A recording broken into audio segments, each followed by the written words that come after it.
Kita perbincangkan pembelian pesawat bekas oleh Polri senilai hampir 1 triliun rupiah bersama pengamat kepolisian Bambang Rukminto dan juga Wakil Ketua Komisi 3 DPR RI Habibur Rahman. Selamat petang Bapak-Bapak, sehat selalu. Ya, selamat sore, sehat semua Pak Bambang. Selamat sore. Ya, saya ingin ke Pak Bambang dulu. Pak Bambang, jadi soal membeli pesawat bekas hampir 1 triliun, bagaimana menurut Anda? Sudah benar mendesak kebutuhannya? Ya, ini saya melihatnya antitesis dengan keluhan-keluhan yang terlontar dari Polri ya, terkait dengan kesejahteraan anggota yang masih belum bagus, kemudian juga kebutuhan-kebutuhan yang lain. 2 tahun yang lalu Polri juga mulai mengembangkan terkait dengan pembentukan 3 pasukan BRIMOB di 3 titik di Aceh, kemudian di Kalimantan Timur dan di Sulawesi. Dan ya sampai sekarang itu pun juga masih membutuhkan biaya yang besar. Jadi kalau kemudian sekarang ada anggaran 1 triliun digunakan untuk membeli pesawat yang selama ini juga masih bisa ditangani oleh charter di pesawat-pesawat komersil, tentunya ini menjadi antitesis dari keluhan-keluhan yang selama ini disampaikan oleh Polri gitu. Padahal kalau kita melihat kebutuhan Polri terkait dengan kesejahteraan ini sangat besar gitu. 1 triliun ini kalau bisa dirupakan rumah untuk anggota bisa sampai 20.000 rumah itu, apalagi untuk barak-barak anggota BRIMOB yang akan dikembangkan di 3 titik pasukan pelopor itu, seperti itu. Pak Bambang, kalau dikatakan bahwa kalau misalnya menggunakan pesawat komersil kan mobilisasinya jadi tidak fleksibel, apalagi dalam kondisi darurat. Ya, ini kan terkait dengan partisipasi juga ya. Bagaimana kawan-kawan Polri ini membangun kerjasama dengan pihak-pihak swasta gitu. Selama ini toh juga masih bisa diatasi. Seberapa mobilitasnya seberapa besar sih untuk memobilisasi pasukan itu? Daerah operasi yang saat ini ada di Papua atau di Poso, berapa personil yang dikirim ke sana tiap hari? Tentunya tidak tidak memerlukan pesawat yang tiap hari harus standby gitu loh. Apalagi kalau dengan membeli pesawat ini artinya juga akan memunculkan biaya operasional, biaya perawatan yang juga akan besar nantinya. Makanya apakah ini akan lebih efisien dengan mencharter pesawat dibandingkan dengan membeli pesawat bekas ini. Oke, saya ingin ke Bung Habibur Rahman. Jadi kalau menurut Anda bagaimana? Yang mana yang lebih penting? Beli pesawat atau kesejahteraan anggota seperti yang disebutkan Pak Bambang tadi? Ya, keduanya penting, tapi jangan diperbandingkan dan jangan dipertentangkan. Ya, sama saja kayak kita rakyat kan belum semuanya sejahtera.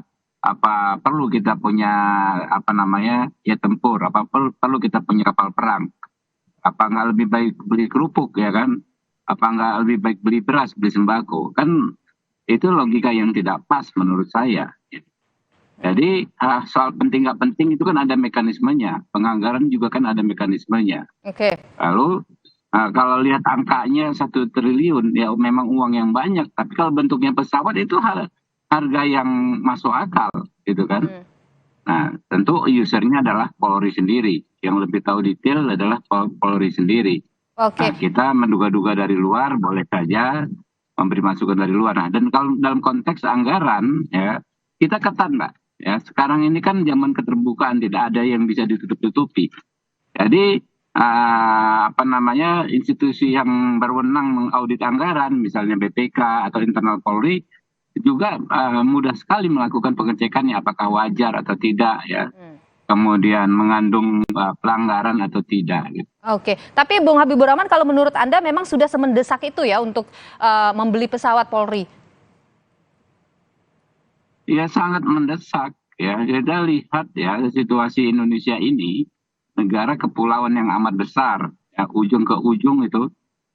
Jangankan institusi seperti Polri yang mempunyai obligasi terhadap penegakan hukum, ya, organisasi seperti misalnya partai politik tertentu saja, ya kan, nggak mungkin mengandalkan dengan jalur reguler kalau untuk pemilu, penerbangan komersial yang reguler, karena nggak ketemu jamnya, ya, hanya untuk kampanye misalnya kan.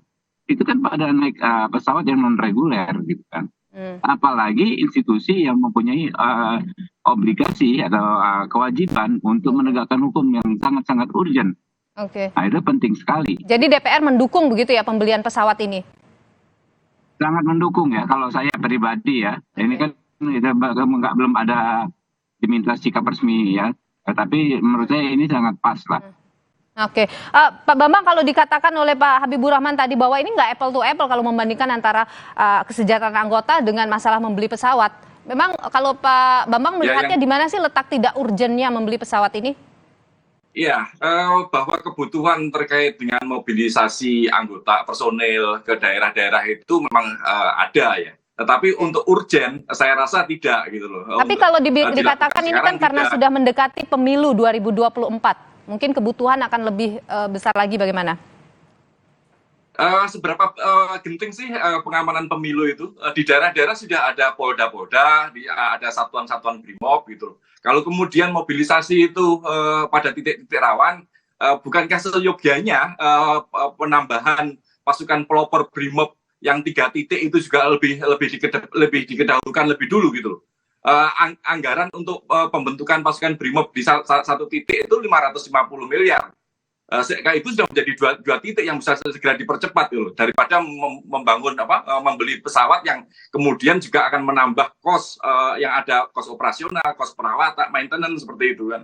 Artinya kalau benar-benar Polri ingin membangun basic yang lebih kuat terkait dengan mobilitas anggotanya, mempercepat pembangunan markas komando pasukan-pasukan pelopor di 3 titik tadi itu lebih urgent dibandingkan untuk membeli pesawat. Kalau apalagi yang dibeli ini adalah pesawat badan besar ya, yang tentunya harus pada titik-titik bandara-bandara yang standar dengan bodi yang besar itu. Kalau ingin mobilisasi ke daerah-daerah yang terpencil harusnya bukan pesawat yang besar seperti itu. Gitu. Oke, Bung Habibur Rahman, gimana melihat itu?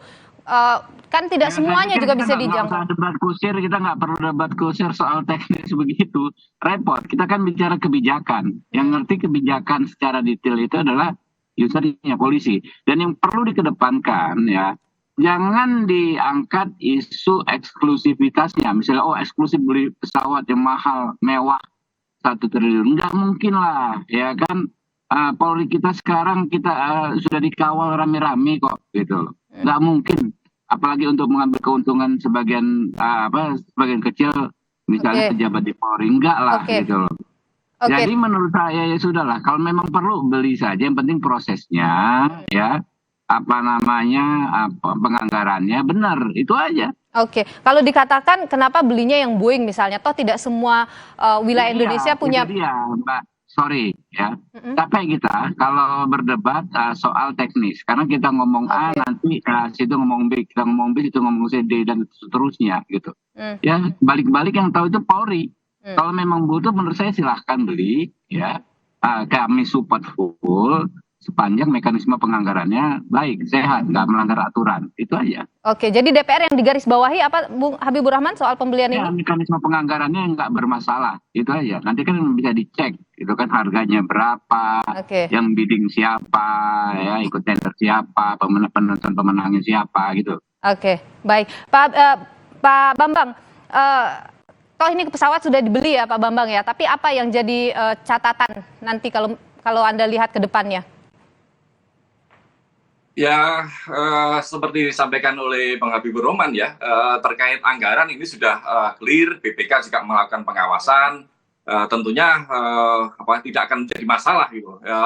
Jangan sampai anggaran yang besar ini kemudian memunculkan masalah itu saja. Dan saya yakin kawan-kawan di Komisi 3 juga melakukan pengawasan dengan benar, bukan hanya sekedar mengiyakan saja sesuai kalau kebutuhannya A di ACC A gitu, padahal ada prioritas yang lain yang lebih penting, yang lebih urgent gitu, seperti peningkatan kesejahteraan, terus kemudian pembangunan makobrimob 3 pasukan itu yang sampai sekarang juga belum dimulai seperti itu.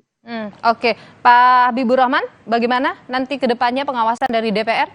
Ya, pengawasan terus ya kita lakukan. Kalau Anda ikuti rapat-rapat di Komisi 3 ya, itu kita teman-teman semua kritis kok ya, termasuk soal anggaran. Dan bukan berarti kita mengabaikan kepentingan yang lainnya kok, ya, soal kesejahteraan pasukan, anggota, ya, soal bagaimana melengkapi tadi. ya markas yang di berbagai daerah, itu semua menjadi prioritas. Tapi semuanya bisa dilakukan bersamaan kok. Baik, Bung Habibur Rahman, Wakil Ketua Komisi 3 DPR RI, terima kasih sudah bersama Kompas Petang, dan terima kasih juga Pak Bambang Rukminto, pengamat kepolisian. Sehat selalu Bapak-Bapak. Sehat semua ya.